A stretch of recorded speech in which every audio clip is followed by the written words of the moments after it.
The things you'll see on the streets, they don't always add up, you know?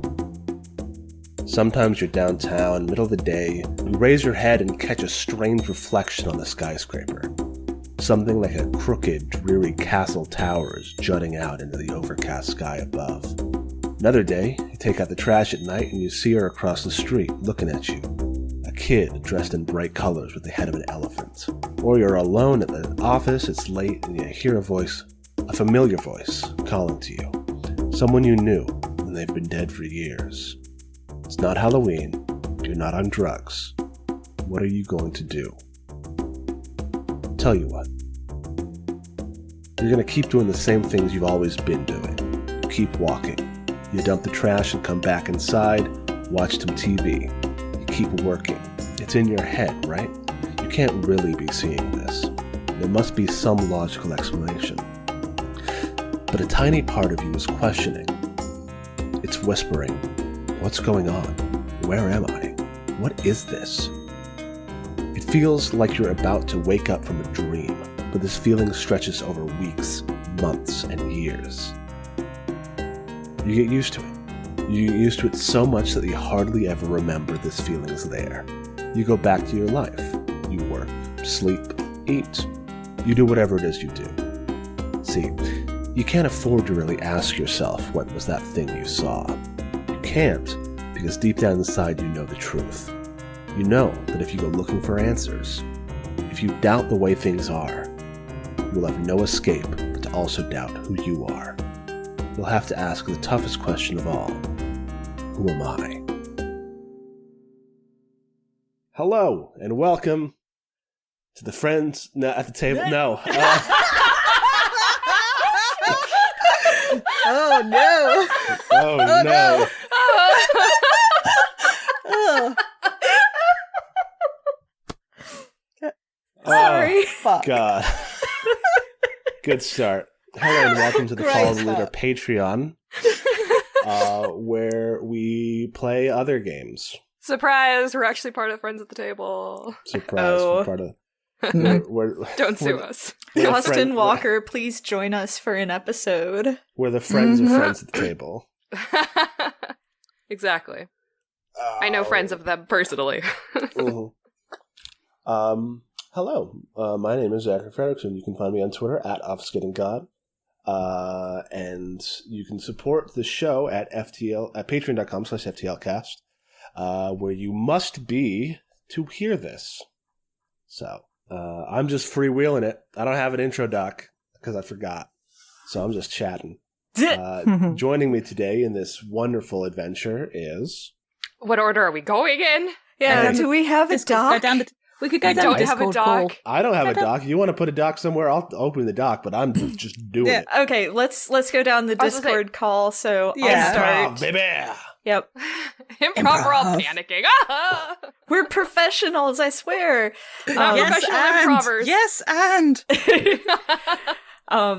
I'm Dora. You can find me on Twitter at HarpyDora. You can find the games I've written at harpydora.itch.io. And my pronouns are they, them. Zach, I think you forgot pronouns. My pronouns are he, him. All right. My name is Mab. You can find me on Twitter at LittleLadyMab. You can find other things that I do around on the internet because I don't have anything coherent right now to offer you. Pronouns are she, her. Yeah. And I'm Jade. You can find me on Twitter at JadeOxfordRose. I use they, them pronouns. And because I don't know when this is going to hit our Patreon feed, I have nothing to plug. It could have already happened by now. Yes, it might have.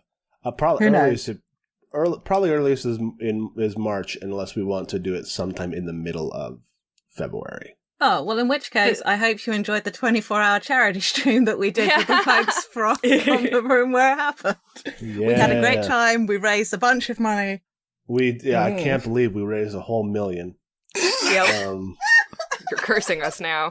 Mm-hmm. Come find me at Gen Con. Come play in my games. I'll have a schedule up by the time you hear this. I thought about doing that, but I don't think I have enough money for a ticket. Our planes are expensive. Planes are fucking expensive. So as we are talking about, we are running a GM'd game today. A game where I am the GM. That doesn't mean I'm the boss. Lines and veils.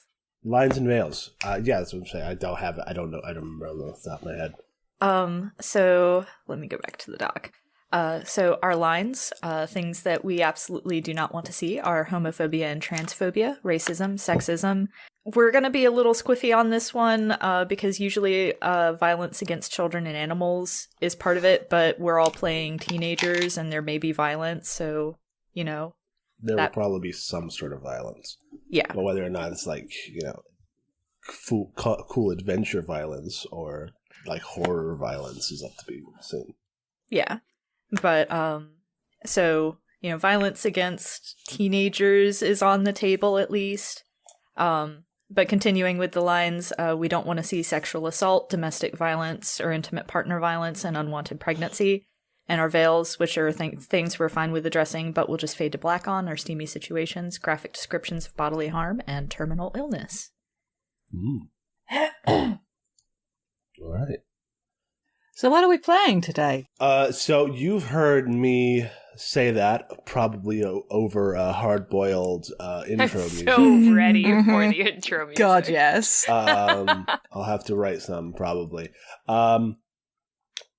We are playing a game called City of Mist. City of Mist is a game by Amít Moshe and son of Oak Game Studios, where you play, the tagline is Ordinary People, Legendary Powers. It is a game where players take the roles of people living within a city, the eponymous City of Mist. In the game, it's just called The City, but in this game, it's called Facet City. And it's a big old noir city. We're playing, we're setting it right now in like the late 40s, early 50s. So just after the war. It's an American city, where players take on the role of people who live within that city who also have an internal mythic self that they awaken to that grants them special powers. When we go as we go through character creation, we're going to be name dropping the specific mythos that our characters are drawing from. But I do want to say that in play, you might like realize that some people like are drawing their power from a specific source, but one, in universe, you may or may not be able to recognize that, and two, I won't be like saying, so Dracula stands up and comes for you. I would describe the person more than I would describe their mythos. Their mythos informs their powers and in some ways their personalities, but I'm not going to be like, it's not interstitial. It's not the League of Extraordinary Gentlemen. These people are people who just happen to share power with specific characters. Does that make sense? Mm-hmm. Fantastic. Oh, I should get looking to see what I have my MC principles. I'm the master of ceremonies for this game. Which are to communicate with a group, to play to find out, to be the character's biggest fans, make their lives interesting, and to think cinematically. I can't find player agendas, but yours are to be cool investigators, probably. Probably. So I guess let's go through it. Let's talk about our series concept. And then we'll go through character creation, which you've already mostly done. And then we will do crew creation, which we haven't done. And then we will start playing. The first session is called the exposition session, where we play through a day in the lives of your characters. And like, you know, we want to see what their lives are like before mystery enters it. But probably by the end of the session, we will have at least started the very beginnings of the case that I have planned for you. So here is the start of that. There are countless stories you can tell in City of Mist. Maybe you're all members of the police force, working day and night to solve the city's strange cases and protect at least some of the residents from things that go bump in the night. Maybe you're mercenaries, selling your extraordinary abilities and expertise to the highest bidder until a job goes wrong and shit starts hitting the fan. Or perhaps you are all victims of the same villainous rift brought together in an attempt to capture your mutual enemy and possibly enact revenge upon them. City of Mist assumes that your characters already know each other and that they work together for whatever reason. At the beginning of the exposition session, this one, when you set out to create your story, the first question the MC presents to the group is, who are you as a crew? The answer defines the focus of your series. If you decide to be a group of outcasts and rejects living in the forsaken and derelict parts of town and surviving its oddities and monstrosities at the edge of the mist, then this is what your series will be about for the most part. You won't be regularly hired by high-flying officials to silence the political opposition, not because it's impossible, but because that is not the focus of your game. On the other hand, if you are a team of hitmen assassinating political targets, may be your bread and butter activity. I don't think you are monsters or hitmen. We want to talk about what you are? I guess we're just casual detectives, right? I think, yes, casual detectives. I mean, these options are like good examples, but like we could also just say whatever we want. Or we were also looking at masked vigilante investigations. I think, like I said, these are examples. Our specific thing doesn't have to match these one-to-one. Though, as I wrote this case and as we've created characters, it seems like we skewed a little bit away from being masked vigilantes. You might just be normal vigilantes.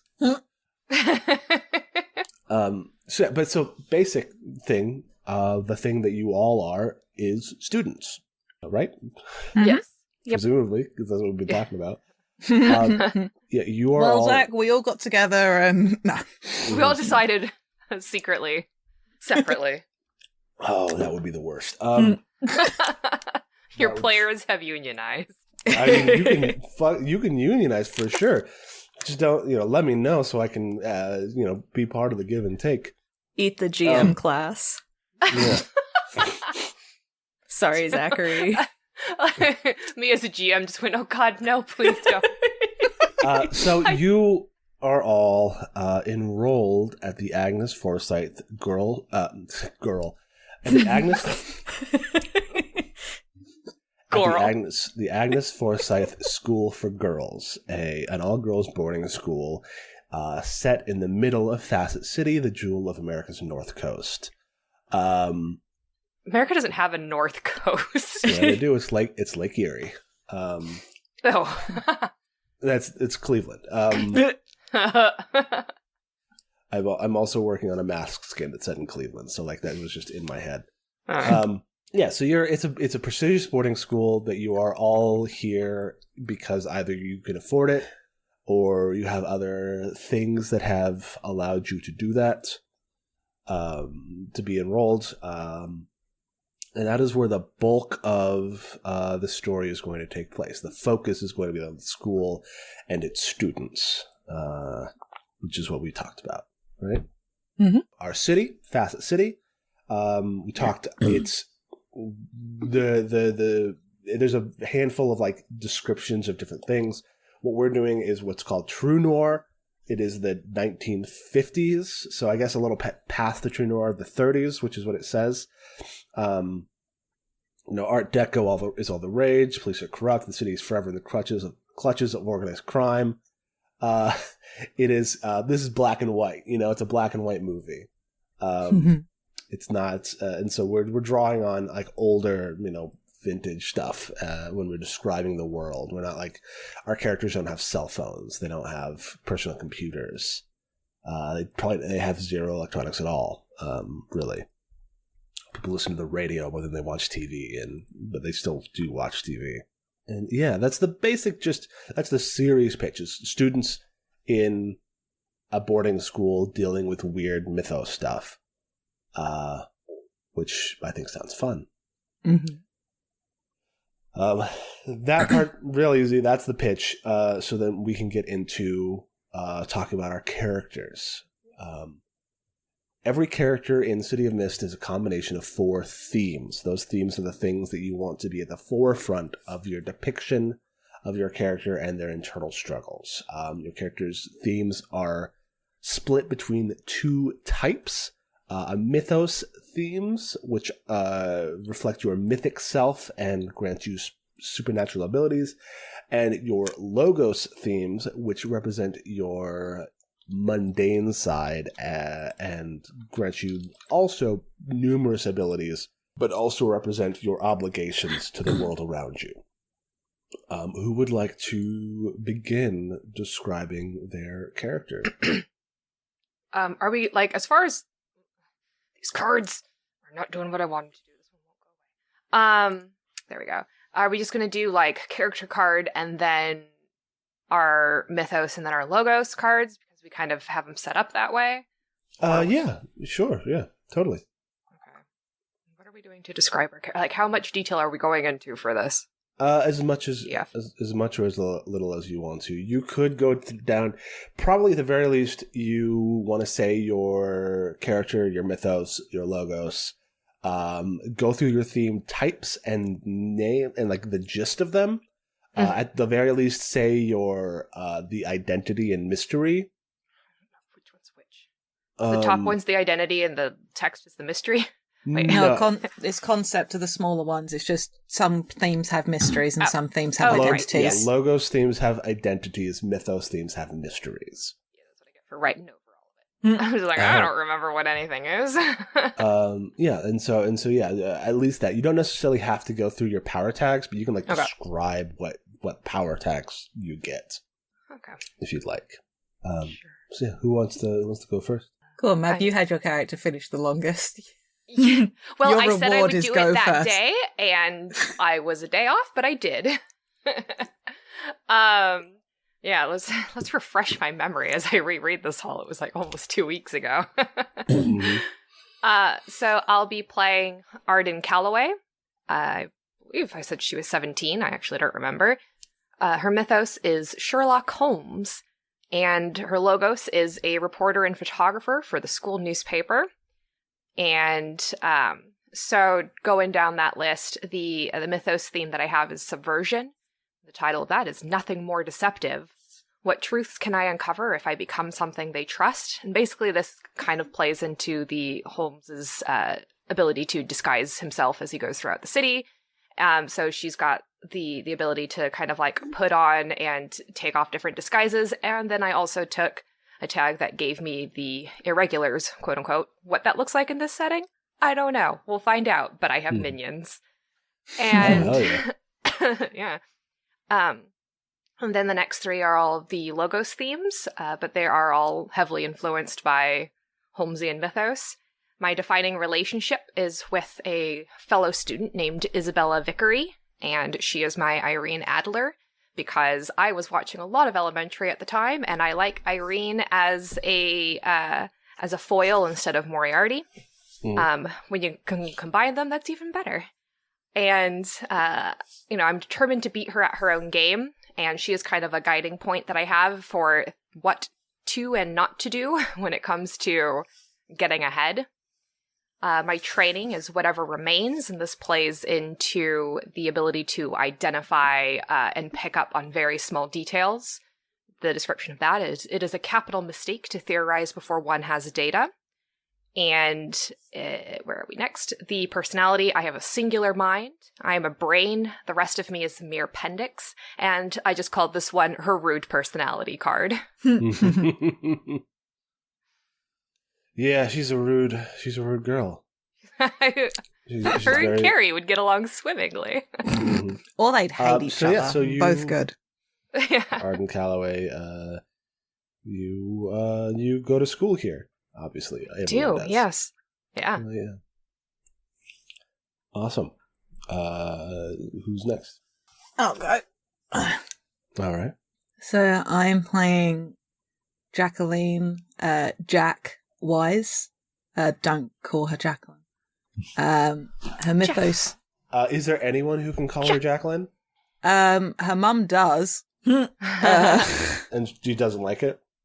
Yeah, no. The only I suppose her mum actually calls her Jack as much as anything. It's more like Jacqueline is when she's in trouble and tends to be what the staff and other students that she doesn't like call her. The only person who can call her Jacqueline and it doesn't make her want to punch someone's teeth in is when Arden does it, because of the way Arden does it, and it doesn't quite feel the same.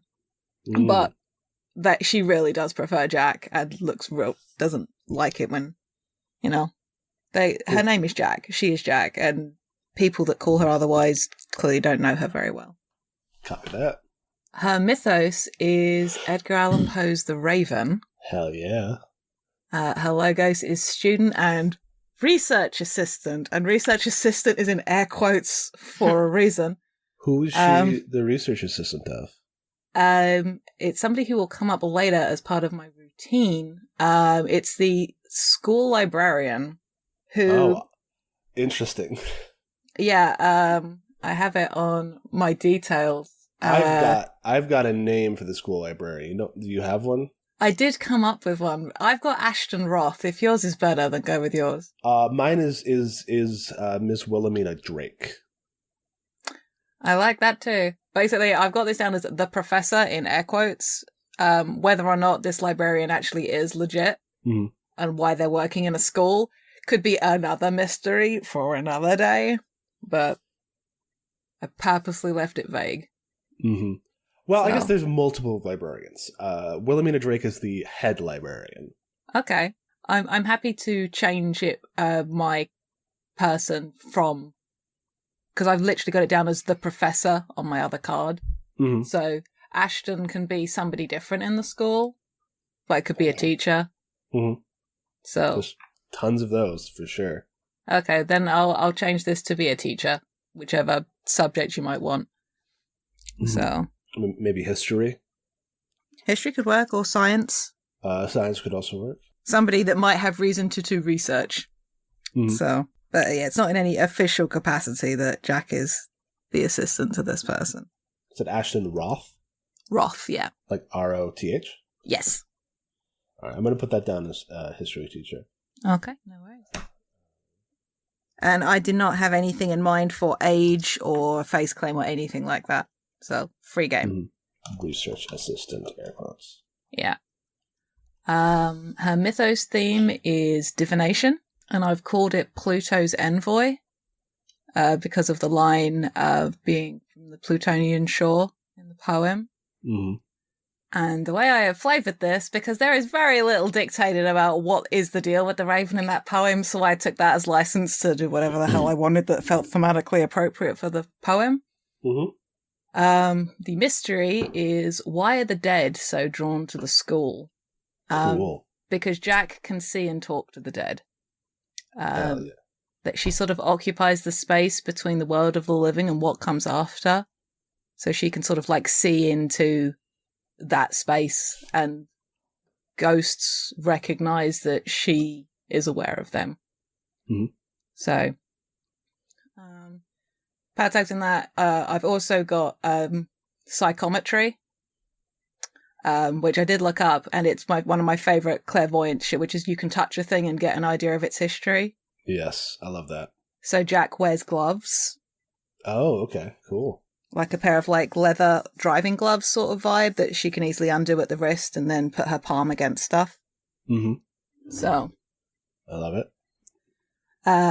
Her other, one of her other logos, her logos, first is defining relationship, and it's my brother, my keeper. The identity is, I don't know who I am without him. This is Theodore Teddy Wyse, who is dead. Mm-hmm. This is her brother's ghost that is just still hanging around. Just chilling. Just chilling. He looked after her in life, and he's keeping an eye on her now. How old was he when he died? I'm imagining he died during the war.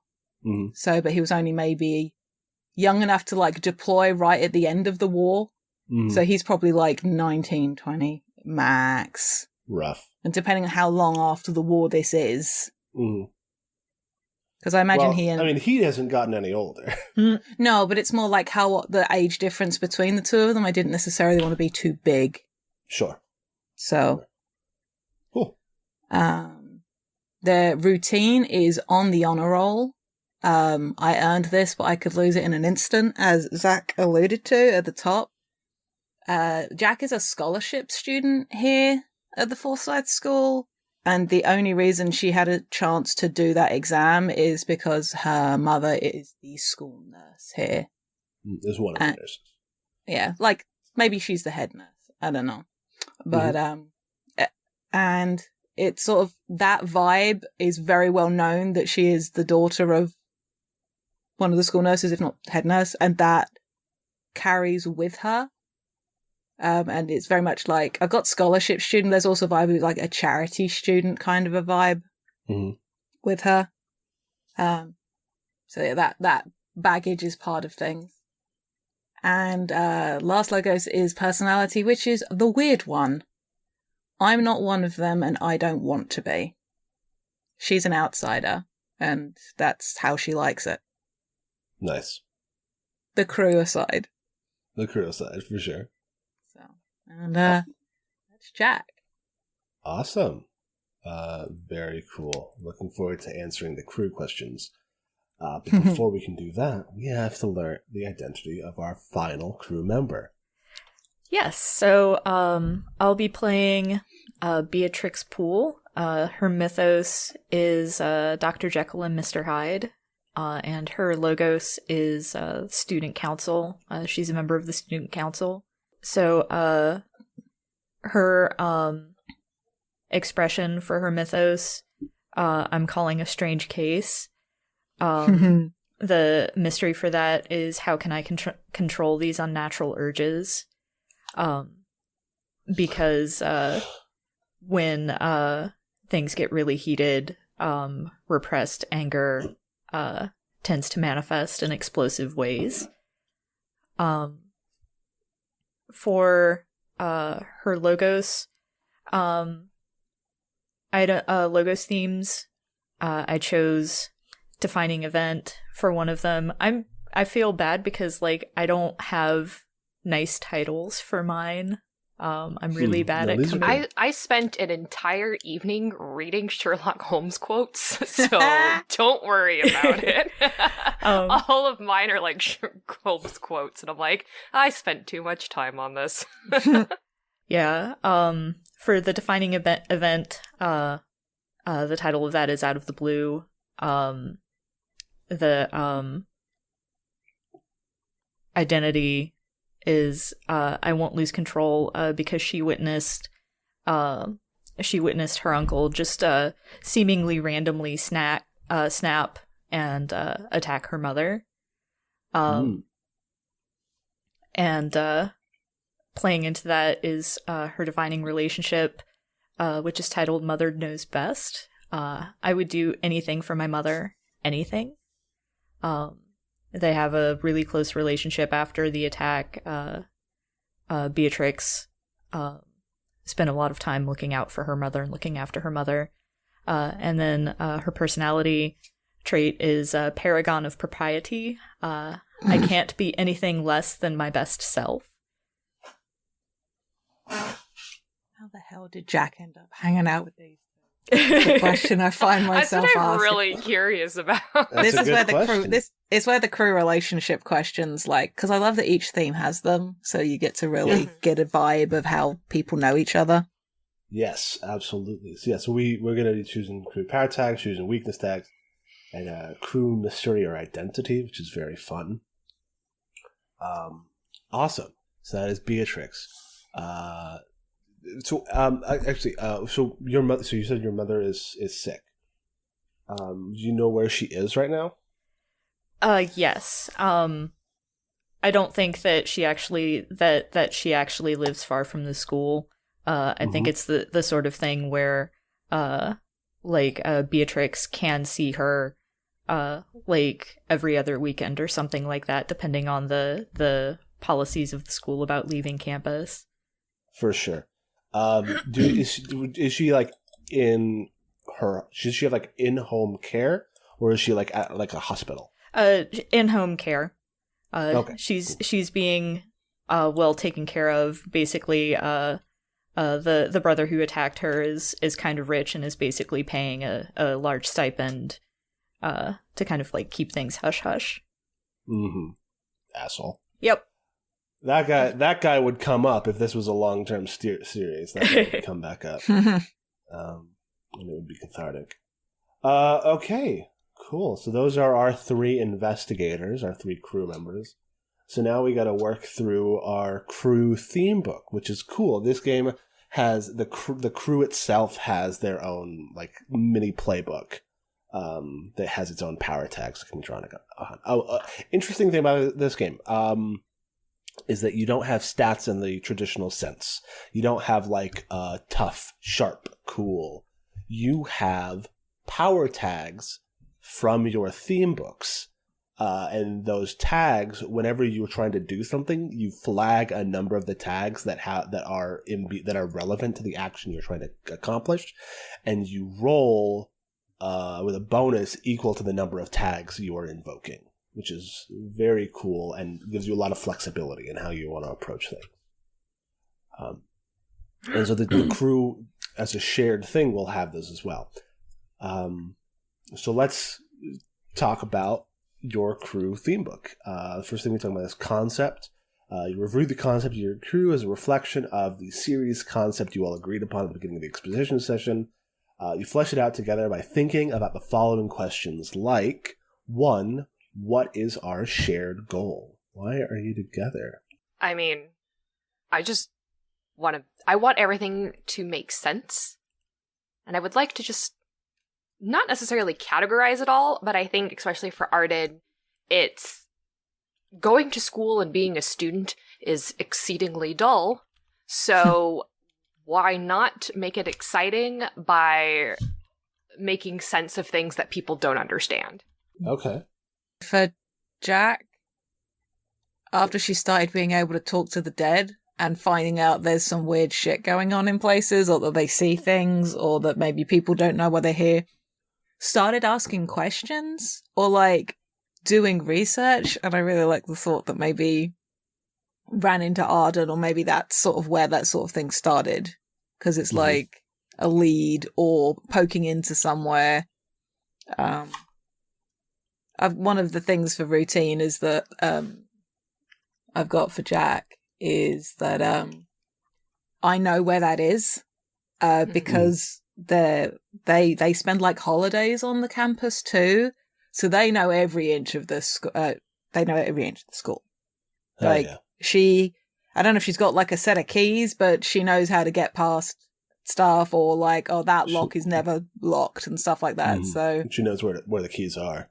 Yeah, she knows where it is. So I like the thought that maybe something coalesced there.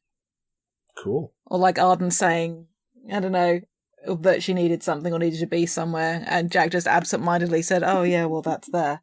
And just like, I'm sorry, hello, who are you? So. Cool. Does that scan for you, Beatrix? Yeah. Okay.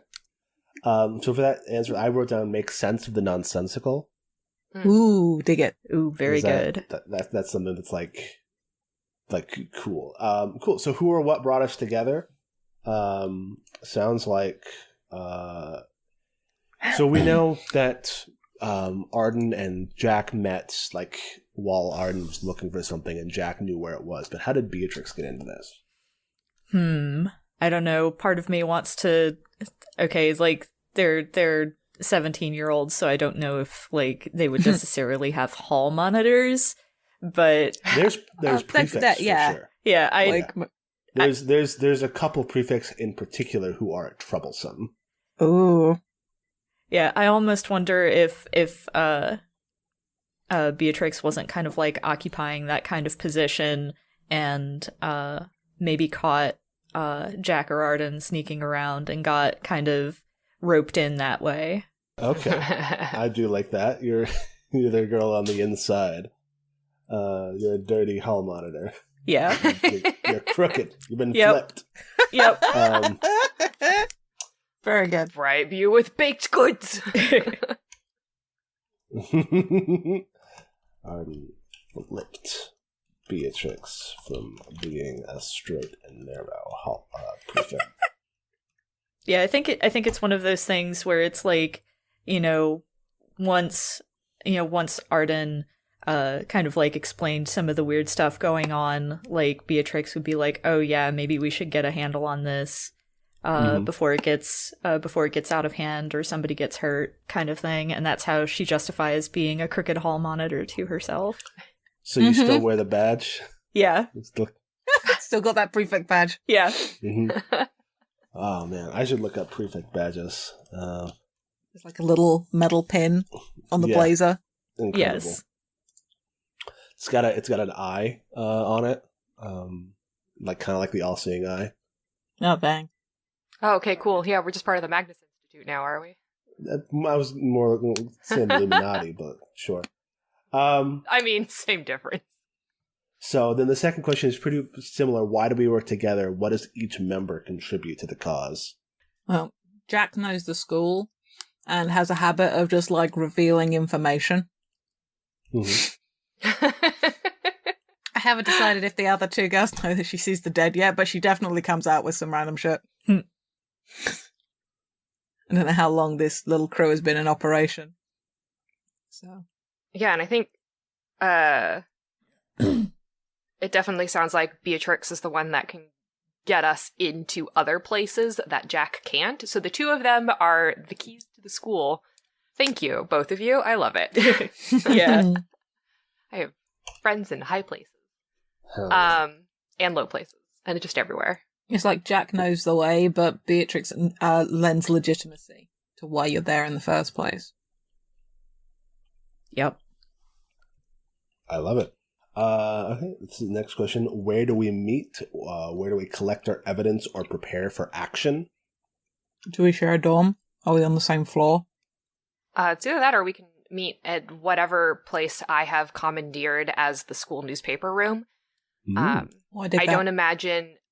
I don't know if there would be other people in that quote-unquote club, but I think Arden takes a lot of the responsibility on her own shoulders, being like...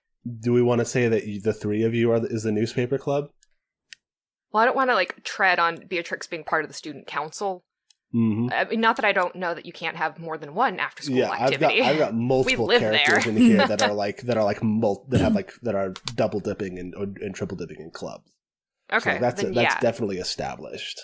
I do need people to be very persona about it, or like Japanese anime. I gotta have people in my club before we get shut down. So maybe you are the Forsyth Journalism Society. Yeah. Dig it. I love the idea of there being a closet attached to the newspaper club room, and in that closet there's just a bunch of cork boards and strings and paper clippings and stuff. Yes. That's our dark room. Yes. Air kits. I mean, I do photography, so... No, for sure, but it's also got your conspiracy board. Where do you want to put that? You say I map? Don't automatically just leave that out in the open so people don't know. Mm-hmm. Where do you want to put the journalism room? Is it near the library? I think near the library would be good. Yeah. Sure. The Herman Price Library. Typing that in. Oh, for what it's worth, there's another location while you're typing stuff on the map. One of my things for routine, which is where I go to get away from things, is the school pool after hours. Oh. It could be an outdoor one. It could be one of those really awful cold indoor pools. Mm-hmm. But it definitely it's one thing I remember from the boarding school books is there being a pool. I dig it. But yeah, the pool after hours. So I don't know whether it's an indoor one with the benches down one side, or whether it's an outdoor one. Indoor pool right here. One of those two buildings. All right. Good for pool size. Perfect. That low down one looks very good. Looks very promising. That one. This one? Yeah. Oh, this one? Yeah. Sure. That's very close to another location. Ooh. Which is interesting. That's close to the birthday house. The what? Actually, okay. I'm gonna put that on the map. The house where we all have birthdays. Because, it's the house where you go when it's not your birthday. I hate this. This is amazing. Don't like that. I am filled with fear. So I will say, I'll just every day is not my birthday, except for the one day it is. I'll just put it on the map. because Jack knows where everything is. Mm-hmm. The birthday house is the school's speakeasy. Nice. Oh. It's run by 3 girls who have basically taken a part of the school that isn't used by anything, and like via connections and like some tampering has like kind of stricken it from the school's charter. Nice. So that no one's going to try to put anything there, and so they've just taken over it. And you have to knock on the door, slot opens, says happy birthday, you say, but it's not my birthday, and then you're let in. That's so good. Love that. And then so that is run by where is it? Hattie Fielder, Doreen Masters, and Harriet May. Hattie and Harriet. Yes. Don't get those 2 mixed up. You don't want to get those 2 mixed up. Last concept question. What sort of resources do we have at our disposal?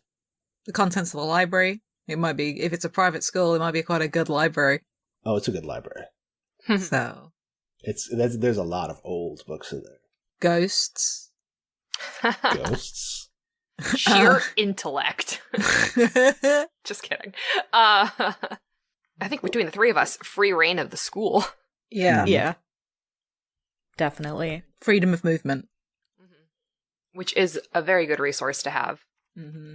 Journalistic paraphernalia. Yeah. Got cameras and stuff. My parents probably bought it for me. Yeah. Well, can we establish a fun bit of trivia? Oh, please, ask your question first. Oh, I was going to ask if you have a Mycroft. Yes. I have an older brother. His name is Meredith. Right. Yes. Awesome. The main page of my character sheet has my parents' names and little blurbs about them. Nice. Sorry, what were you saying, Jade? Can we add the trivia that, and it drives Arden up the wall, that you can't get a photo of Jack anymore? Like, she just shows up slightly blurry on photos. Hell yeah. And Arden can't figure out why. I love it. Jack doesn't photograph well. Just like, Jack, please stand still. Okay, so now we're going to go, so that's our concept questions. Now we actually get to choose, or you get to choose 3 power tag questions. Do you have your books? Yes. Okay, so on page 147 is the list of questions.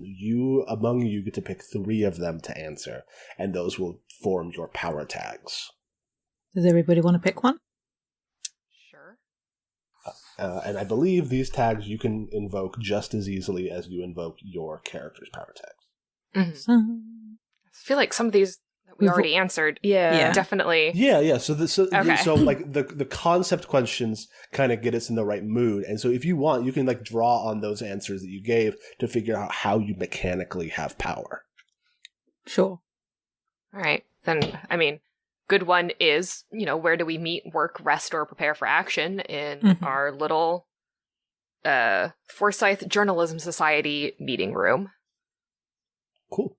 Yeah, and so the difference between the questions you answer for concept and these questions is that by answering these power tag questions, you can now invoke that to help you. Right. So when you go to there, you can and you go to the journalism room, you can invoke that tag for anything you're doing in that room. Right. So this should go on our crew cards. Yes. Gotcha. Yes, your crew. Handwriting it for now. I'll type it up later. All right. So that was question B. So you would write B dash then the tag. I like the thought of answering question I, because I think that's going to give us a power tag that maybe isn't already covered by stuff we have personally. Which is, what approach or tactic do you share in tackling challenges? Yeah, that's a good one. Is it like a divide and conquer? Because I feel like the 3 of us have got very different ways of approaching things. Yeah. It's like we've got a very brainy person who's maybe not too good at talking to people. because rude. Talk to people. Yeah. They Okay, so can't- maybe doesn't get along easily with They people. can't handle it when I'm talking to them. It's not my problem. But we also, so we have that. So we have our brain. It's like, if anything, Buddy Beatrix is like the face because she's our respectable party member. Mhm. Is the one that can maybe intervene if a teacher comes up and be like, "What are you girls doing?" It's just like, it's fine. I'm washing these people. Mm-hmm. I'll just disguise myself to look like a responsible adult. So, do we just want to use the divide and conquer tag? Because it feels like each of us have got very different skill sets. And, like, we know each other's skill sets pretty well. So, like, okay, so-and-so's coming. Okay, well, we know how to approach this. You do it. Yeah. Mhm. This is clearly a you problem in that you should deal with it. That's a good one. All right. Divide and conquer. And that is the dividing you're doing is amongst yourselves by splitting up and doing stuff. Yeah, I Mhm. suppose it could be like resource management or delegation. Yeah. What is it?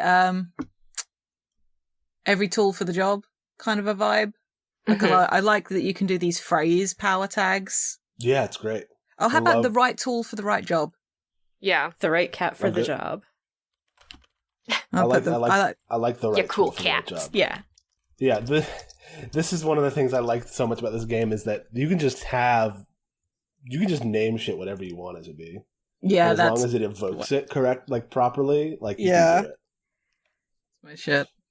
I sort of would like to know the answer to H. What sort of reputation or name have you made for yourselves? Ooh, Yeah. yes, I like that. Just because, like, I know we're keeping some of this on the down low, but what do other people think about us doing things around the school together? And, like, how can we use that to our advantage? Like, do people just assume that we're like relatively well-meaning students and they just give us a pass, or do people think we're weird? That's a good one. Yeah.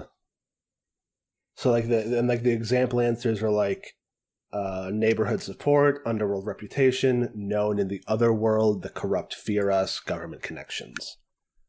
So like how would that answer materially affect your ability to move and maneuver? You could write like veneer of respectability to reference Beatrix's position as a prefect, or something else entirely. I'm just throwing out ideas. Yeah, I mean, veneer of respectability seems like the obvious choice, but I don't know if it's the most interesting choice. Mm-hmm. No, the most interesting choice will be your next one when you decide your weakness tag. Oh, that's true. That's true. Right now, you're picking stuff that helps you. Yeah. Yeah. Yeah, so yeah, how do we feel about veneer of respectability? I worry that the very act of having Jack in your group undermines it. Because of what I've got established on my other cards. That's the only objection I have to it. Unless, no, actually, we could spin it. It's just like, oh, well, she's a weird one. Oh, but she's with those two. Okay. Yeah. They're It gives helping. you a veneer of respectability. Yeah. Like legitimacy. Yeah, I like that. Mhm. Yep. I can spell respectability. Except not really, because Chrome just said that I did it wrong anyway. Nice. That's why I handwrite it, and then I can't know if I spelled it wrong. At one point, I was handwriting something, and it's like, I don't know how to spell this. I'm sure autocorrect will tell me, and it's like, wait a minute. Autocorrect in your brain is broken. Yeah, so you can just copy those into your power tags, and then I'm doing this to Arden's sheet because Sure. I guess. Sure, yeah, that's cool. I'm handwriting it, so it wouldn't be up there until later anyway. Yeah. Do you want to come up with an identity for your? I think you got to come up with an identity for it, or a mystery, I guess. To say like you're basically It's like your mission statement. Mm-hmm. Mm-hmm. I mean, what was... The thing I wrote? Yeah, no, the make sense of the nonsensical. Would that be our concept? That could definitely be you could definitely write that as an identity. Yeah, love that. And then you might make mark crack on that if you ever like choose to not attempt to explain something. Sorry, I spell nonsensical. Nonsensical. Sorry, I don't know, but I ended it with AL, and that was my question. So everything else could be wrong, but that was my question was AL. So it's making sense of the nonsensical. Mm-hmm. Right. I don't know how to spell. Were you saying? Would you ask something, Jade?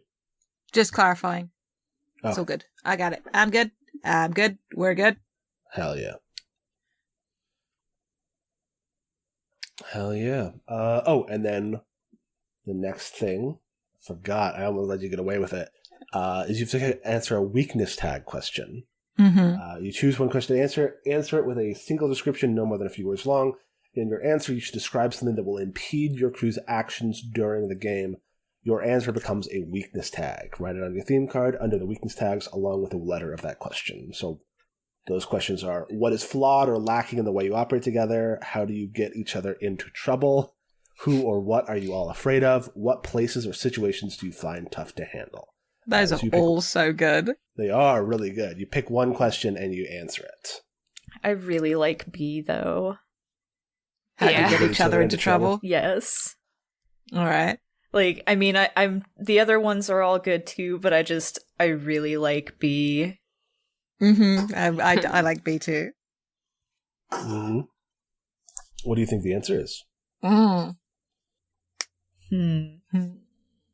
Also, did I give you move sheets? Mm-mm. Okay. The moves are at the top? Yeah, they're on the top of the character thing. Core moves and cinematic moves. But not the descriptions of them. No. No. So yeah, I'll drop those into the Discord so that you have them. Because I have a bunch of PDFs open right now with all of my different like things. Do we get each other into trouble because we each have our own agendas? That's a fun thought. That could be it. Another one that I was thinking could be like the right tool for the wrong job. Like you bump, like, because you all have very disparate approaches. Yeah, when all you have is a hammer, everything looks like a nail. Mm-hmm. Or can't decide if it's a nail or a screw or something. Yeah. So, but you should decide what it actually is. How do we want to phrase this? Incompatible methodologies? Is that too much of a mouthful? Oh, that's a good one though. Well, one of the things that Jack knows to do is how to punch people. So, just going to pop that out there. Just like as a method to dealing with something, I'm just going to hit him. Yeah. That's a good one. Yeah. It's I didn't take single stick, but I could have. Yeah, no, the way I flavored it is like Teddy knows how to fight and he is hovering nearby, going, just punch him right there. Just there. He just reaches over and jabs her elbow. She's like, ah! Oh, or it's more just like he'll tell her what to do. Yeah. Oh, because I named the tag "Hit 'em where it hurts." So, basically having a perpetual spotter. Hell yeah. It's an incompatible methodology. Yeah. That's a good.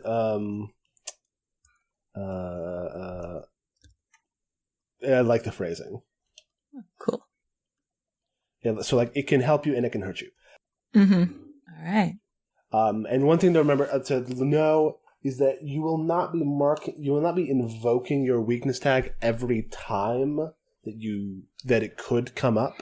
The way weakness tags work is I would invoke them to and it would reduce your power by 1 for the move, but then you get to mark attention to the theme that it used on, and that is XP basically. Nice. Each of your themes has an attention track and a crack or fade track. When you mark 3 attention, you get an improvement to that theme. When you mark 3 fade or 3 crack, you lose that theme. Mm-hmm.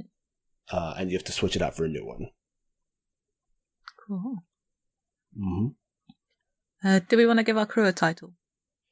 Yes. I mean, is it like the Forsyth Journalism Club? That it could be that, or if you want, you could come up with a different name, like a more evocative title, and just have this Journalism Society be your be like your concept. Yeah. I can't think of anything witty. No, me neither. I've just got something like those girls, just like that vibe of like sort of thing heard aside. But because we have a veneer of respectability, but I suppose it could be said fondly. But it adds a vibe of people that are operating outside the main, but like so you're noted for being that thing. It's like that whole thing in the first Harry Potter. Why is when there's trouble, it's always you three? Kind of a vibe. Yeah. Or you can say like nose for trouble. Oh, that's good. Because you gotta find where stuff is going wrong to be able to fix it. I like that. Sick. All right. Okay. So then, now that you've got all your crew themes, you've got your power tags, your weakness tag, your concept, your identity. Next thing we do is establish crew relationships. Underneath the goal or ideal that makes your crew members collaborate, there is a complex network of relationships. Even though they work together, the crew members can have a complicated personal relationships in a dark past. Some of the crew members have known each other for a while and have been through a lot together. Others, while knowing each other only briefly, have already formed opinions on one another. And since everyone is a rift, there's also the relationships between your mythoi to consider. Once you have your crew theme ready, you can build your crew relationships. Crew relationships help quickly flesh out the shared history of the crew members. First, each character writes down the names of all the other crew members on their character card under crew. I think you've all done that already. Next, you go around the table, taking turns. On your turn, you pick up one of your themes, which is random, and refer to the crew relationship section. Each section contains 3 ideas for events or attitudes that shape your relationship with one of your crew members. Choose one at random or at your whim and read it out loud. You then choose if you want to use this item or discard it. If you choose to use the item, choose which crew member it applies to. If the player playing that crew member approves, you can work out the details, and then and there or later, the MC and the other players can choose how to interpret this item, can suggest how to interpret this item. So you go around. You don't have them. It's not on the character sheets on the Roll20, but you just open the book and like go to your themes, and they should have your relationship questions there. Mm-hmm. Okay, I've got my divination ones ready from my mythos. So with a cast in one of the following scenarios. Which one do I like? The option: you used your powers to learn a shocking secret about one of them without their knowledge. You used your powers to reveal a weakness of one of them, or one of them came to you for advice regarding their mythos, and you decided to help them. So, I like one of those as a help. Each of them have, I think, the help option. One of them has a hurt option. So, just fun. I think that plays into the like assist move. Yeah, I don't know how I feel about Jack learning something against knowledge yet. That feels like a more thing that happens later. My elbow just slid off the desk. Don't mind me. Oh no. Does anyone want to put a weakness on the table yet? Because one of the I can use you used your powers to reveal a weakness of one of them. Ask them what it is. If you're going to protect them, take help. If you're going to exploit it, take hurt. Oh, I can like our weakness tags in general. Yeah, it could be one of those, I suppose, or it could just be a general thing. Yeah, it has to be a mechanical weakness. Or maybe it does.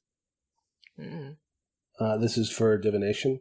Yeah. I don't think it has to be a mechanical one, but you could probably build on those to give you the idea for it. Also, this is something either the dead told me or I touched something of yours and figured it out, which is a fun way of looking at it. Unless somebody wants to reveal a shocking secret. The problem is I don't have secrets for Arden, and she's very she'll tell you if you ask, but her whole thing is just kind of it's whatever. I didn't go into, and it's not like Sherlock Holmes has a lot of shocking secrets as a person. Yeah. So she's very plain and easy to read in that way. Okay. So that wouldn't be too interesting for her. Sure. You've got that thing about moving unobstructed, right? Yes. What if we go with the last one then, came for advice regarding their mythos? Because your mythos is all about, well, you have the theme about it, so maybe that doesn't quite work. But given that Jack seems to know things and mysteries is a vibe, it could be that. I don't know. I think, especially at least for the nothing more deceptive, the tag that I have for enter unopposed, it was, if you act like you're supposed to be there, no one will question you, as opposed to I'm going to sneak in. She sneaks, but I think it's very much she's also just I'll just walk right in because they think I'm supposed to be there. All right. Okay. Sorry, go on, Zach. Oh, so I've just, the way that it seems to work, help and hurt, is that it's not a static number. You can gain more help and hurt points as you work with or against a character. You get them at the end of sessions, and you can just spend them to give someone a positive or negative temporary status. So it's basically a pool of points that you can spend to give someone a +1 or -1 on their move. Sure. Sorry, I was just looking to make sure that I understood the mechanics of it. Keep figuring out what your questions are. Dora, how common is knowledge is what happened to Beatrix's mum? Ooh, yeah, that's I think it's common knowledge that Beatrix's mother is not well, but I don't think it's common knowledge that she's not well because she was viciously attacked by her brother. Okay. Well, how about when things started with the crew, Jack did a read on her because she doesn't trust prefects and found out what exactly happened to Beatrice's mother. I love it. That's very good. So, she has no intention, because disgusted or horrified, that's not going to be the case. If anything, just Jack isn't super close to her mum, but gets it and knows what it's like to have a family member that you worry about.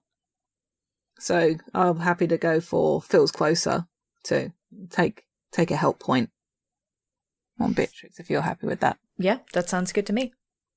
All right. Take that up to 1. For my training book, the crew relationship is one of them helps keep your act sharp. It's because you're competing with you or threatening you, take a hurt point, otherwise take a help point. Jack, would you like to be my mental, my quick little sparring partner in that sort of thing? Sure. I'm down with that. Banter is fun. Banter is fun. It's my mom's favorite part of any show. That's always been the thing that she's I love shows with banter. That's why she loved White Collar so much. I don't know if any of you ever saw that show. Yeah, on USA. A little bit of it. It's great. All right, so you take 1 helmet. And we can do a couple of these. It says to keep going around the table until you feel your history is rich enough. So, wanna grab one, Dora? Yeah, I'm just trying to figure out because, I think scroll back to it. I think I like the relationship on my expression theme book. One of them once witnessed you expressing your mythos at full power. Ooh, hulked out. Yeah. So I'm just trying to figure out like what that context might be. Like why you had pulled like it did the whole Hulk smash? Yeah. Hide smash. Hide smash. I mean, all sorts of reasons. Could have just been in a fight, I guess.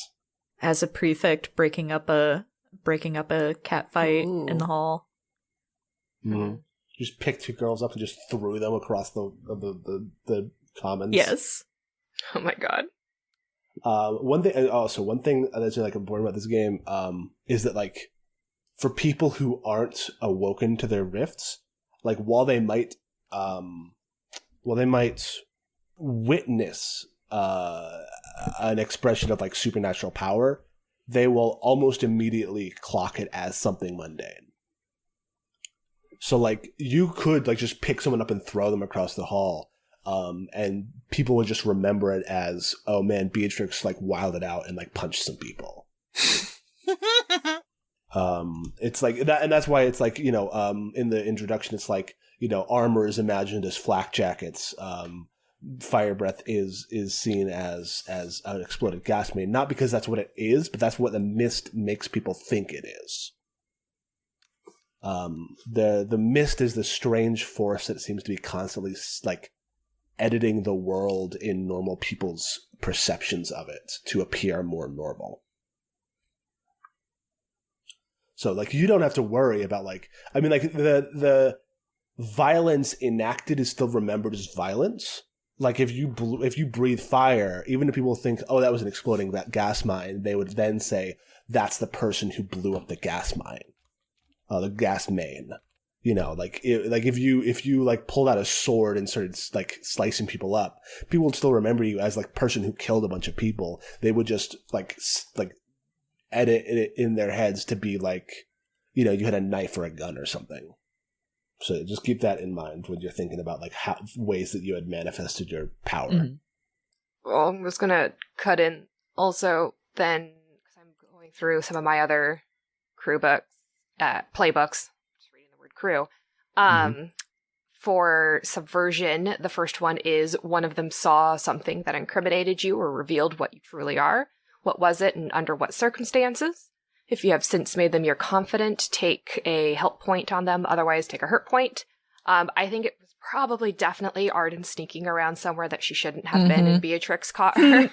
That's so good. She could have also have been parading around with like a prefix badge of her own, and then Beatrix is like, excuse you. That's real good. That's yes, extremely I good. love that. Yeah, because it's definitely like, to anyone else who's like at night, just like a quick little flash of a badge, who's not really paying attention, would be like, oh yeah, okay, you're supposed to be here. And Beatrix like, I know you're not a prefect. What are you doing? But also, we're on the same side now. Now you are. Now I am. Back then. So Yes. you have made Beatrix your confidants in the time since. Yeah. Yeah, because it's like if you have since made them your confidant, and now whenever we run into each other and I have my fake badge, she lets me go. Very good. Which get Beatrix voice, you didn't tell me tonight was going to be one of the nights you're sneaking around. And Arden goes, well, it's because you're on duty, so it makes it easier. One less person to fool. Very good. Yeah, so Arden, when you saw me like throw a girl across the quad, were you scared or did you appreciate it? It was definitely, here is a good tool I can use. Okie dokie. And so you get a help point on Arden? Yep. And Arden, because of your thing with Beatrix, you get a help point on her. Yes. I think having like one question for each of your crew members is good enough. Mm-hmm. I'm bouncing between keep looking at the routine, the personality, and the defining relationship questions, like going, Ooh. This game has so much cool stuff to like think about. Mm-hmm. I love it. Okay. Mab, how do you feel about Arden disliking something about Jack's behavior and repeatedly making comments about it or trying to get you to change? That's when she says Jacqueline. Yeah. Ask them what they do dislike and what it would take for them to be happy with you. Whatever they say, take a hurt point. Alternatively, you could accept my personality or even like it. I don't know which is more fun for you. I think it's definitely a hurt point. I'm sorry. No, it's good. And like I think it, it's definitely something having to do with. It's probably. It's not that maybe it's the illegitimacy of ghosts as a witness. That's very. It's just like, why Doyle. are you so obsessed with the dead? Like, Yeah. really? The dead can't go on record. Yeah. Amazing. That's kind Listen, of there is amazing. not solid proof. Yeah, it's Oh, and I like the thought of Jack, like, because, like, that her whole thing is just, like, I don't really care what people think about me, just, like, touching Arden's stuff and saying stuff about it. She's like, you could have deducted this from this. It's just like... Yeah, oh god, that's how you keep me sharp, is like, I can't have Jack keep one-upping me by doing that parlor trick she does. Mm-hmm. Yeah. I suppose it could be a thing, actually, because it's got to be related to my personality. As much as the thing about the dead can't go on record is just funny and should absolutely be a part of it. Yeah. Just like, yeah, I don't care what they said, I need evidence. Yeah. But the things I've got are about willingly being an outsider, and given that Arden's whole thing is blending in, Mm-hmm. just like, why do you always have to be that way? Why? Mm-hmm. Why can't you just be helpful? And like, yeah, it's very much one of those, Jack's like weird, just like, okay, well, you don't like me, so I don't like you, and I'm going to be even more of a weirdo. Mm-hmm. Like, I don't play well with others. It's just like, there are instances where you maybe should. Mm-hmm. So, cool. I dig it. Awesome. All right, that's my 2. I hate to pick on Jack for her personality, but